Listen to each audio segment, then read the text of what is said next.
السلام علیکم ورحمۃ اللہ تعالی وبرکاتہ۔ جب دیجیے نا السلام علیکم۔ وعلیکم السلام۔ آپ لوگ سمٹ کر کے بیٹھ جاتے ہیں، اچھا لگتا ہے، یا تو کہیں یہاں بیٹھے ہیں کچھ وہاں بیٹھے ہیں، اچھا نہیں لگ رہا ہے، قریب ہو کر کے بیٹھ جائیں، ادھر سے ہو جائیں، آ جائیں آپ حضرات آ جائیں۔ نحمدہ ونصلی ونسلم علی رسولہ الکریم، اما بعد، اعوذ باللہ من الشیطان الرجیم، بسم اللہ الرحمن الرحیم، یا ایھا الذین آمنوا اتقوا اللہ وکونوا مع الصادقین۔ صدق اللہ مولانا العظیم وبلغنا رسولہ النبی الامین المؤمن المطیع الکریم، ونحن على ذلك لمن الشاہدین والشاکرین، والحمد للہ رب العالمین۔ بارگاہ رسالت میں درود شریف کا ہدیہ پیش کر لیں۔ بڑی اللہم صلی علی سیدنا مولانا محمد معدن الجود والکرم وعلیہ وبارک وسلم، صلاۃ و سلام علیک یا رسول اللہ صلی اللہ تعالی علیہ وسلم۔ عزیزان ملت اسلامیہ، یہ ہمارے مخدوم زادوں کی کرم فرمائی ہے کہ پیر و مرشد کی بارگاہ میں خراج پیش کرنے کا کچھ موقع ملا، اور خاص طور پر ہمارے مخدوم زادے حضرت علامہ ضیاء المصطفیٰ صاحب قبلہ کی کرم فرمائی ہے، اور حضرت علامہ حبیب الرحمن صاحب قبلہ جو تشریف فرما ہے۔ تھوڑی سی گفتگو میں کروں گا، اور آپ اس امید پر بیٹھ کر کے سنیے کہ ہمارے سرکار صوفی صاحب دیکھ رہے ہیں، ہمارے سرکار صوفی صاحب دیکھ رہے ہیں، اس لیے کہ ان اولیاء اللہ لا یموتون بل ینتقلون من دار الی دار، اللہ والے مرتے نہیں ہیں، ایک گھر سے دوسرے گھر چلے جاتے ہیں۔ کہ ٹوٹا ہے کہیں قید سلسلے حیات، فرق اتنا ہے کہ زنجیر بدل جاتی ہے۔ اس لیے عزیزان گرامی، تھوڑی سی گفتگو سماعت کریں۔ میں نے آیت کریمہ کی تلاوت کی سعادت حاصل کی ہے، یا ایھا الذین آمنوا اتقوا اللہ وکونوا مع الصادقین، اے ایمان والو اللہ سے ڈرو اور سچوں کے ساتھ ہو جاؤ۔ بولو کس کے ساتھ ہو جاؤ؟ سچوں کے ساتھ ہو جاؤ۔ ایک بات بتاؤ، جب ایمان کی دولت ہمارے پاس ہو گئی تو پھر سچوں کے ساتھ ہونے کا مطلب کیا ہے؟ ان علماء کرام سے اگر آپ پوچھو گے تو ہی بتائیں گے۔ ایک انسان اپنے مال کو، جب اس کے پاس کچھ مال ہو جاتا ہے نا، تو اس کو چھپا کر کے رکھتا ہے تاکہ چور چرا نہ سکے، ڈاکو لے نہ سکے۔ میرے عزیز، ایمان تو اور زیادہ ہمارے پاس قیمتی دولت ہے، اس کی قیمت تو کوئی دے ہی نہیں سکتا ہے، تو پھر اس ایمان کی حفاظت کیسے ہوگی؟ وہی قرآن کہنا چاہتا ہے، وہی قرآن کا ارشاد ہے کہ اے ایمان والو، اللہ سے ڈرو اور اپنے ایمان کی حفاظت کے لیے سچوں کے ساتھ ہو جاؤ، ایمان کی حفاظت ہو جائے گی۔ مطلب یہ ہے، غور سے سننا، قرآن کے کہنے کا مطلب یہ ہے، ابو بکر صدیق کے ساتھ ہو جاؤ، ایمان کی حفاظت ہو جائے گی۔ عمر فاروق اعظم کے ساتھ ہو جاؤ، ایمان کی حفاظت ہو جائے گی۔ عثمان غنی کے ساتھ ہو جاؤ، ایمان کی حفاظت ہو جائے گی۔ مولا علی کے ساتھ ہو جاؤ، ایمان کی حفاظت ہو جائے گی۔ سعد کے ساتھ ہو جاؤ، ایمان کی حفاظت ہو جائے گی۔ سہیل کے ساتھ ہو جاؤ، ایمان کی حفاظت ہو جائے گی۔ غوث اعظم کے ساتھ ہو جاؤ، ایمان کی حفاظت ہو جائے گی۔ امام اعظم کے ساتھ ہو جاؤ، ایمان کی حفاظت ہو جائے گی۔ اعلیٰ حضرت کے ساتھ ہو جاؤ، ایمان کی حفاظت ہو جائے گی۔ مفتی اعظم ہند کے ساتھ ہو جاؤ، ایمان کی حفاظت ہو جائے گی۔ صدر الشریعہ کے ساتھ ہو جاؤ، ایمان کی حفاظت ہو جائے گی۔ حافظ ملت کے ساتھ ہو جاؤ، ایمان کی حفاظت ہو جائے گی۔ ارے مل کر کے کہو، صوفی نظام الدین کے ساتھ ہو جاؤ، ایمان کی حفاظت۔ ماشاء اللہ۔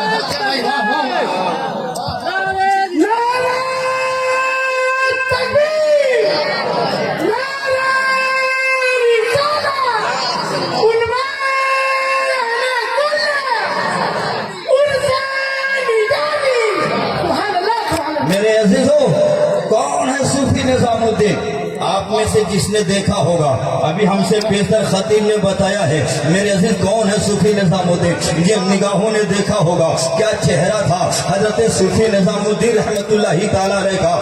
دیکھنے ہی سے لگتا تھا یہ کسی سچے کا چہرہ نظر آ رہا ہے, کسی عاشق رسول کا چہرہ نظر آ رہا ہے, یہ اعلیٰ حضرت کے کسی دیوانے کا چہرہ نظر آ رہا ہے. نگاہیں جھکائے ہوئے چلے جا رہے ہیں, نگاہیں جھکی ہوئی ہیں حضور صوفی نظام الدین رحمت اللہ تعالیٰ علیہ کی. مگر میرے عزیزوں ذرا غور کرنا, صوفی نظام الدین رحمت اللہ تعالیٰ علیہ کو جس نے بھی دیکھا ہوگا وہ یہ کہنے پہ مجبور ہوتا ہے کہ حضور صوفی نظام الدین کی پوری زندگی سنت مصطفیٰ کے پر نظر آ رہی ہے, چل رہے ہیں مصطفیٰ کی اداؤں کو سامنے رکھ کر کے چل رہے ہیں, بول رہے ہیں تو مصطفیٰ کی اداؤں کو سامنے رکھ کر کے بول رہے ہیں, اگر بیٹھ رہے ہیں تو مصطفیٰ کی اداؤں کو سامنے رکھ کر کے بیٹھ رہے ہیں, اگر لیٹ رہے ہیں تو مصطفیٰ کی اداؤں کو سامنے رکھ کر کے لیٹ رہے ہیں.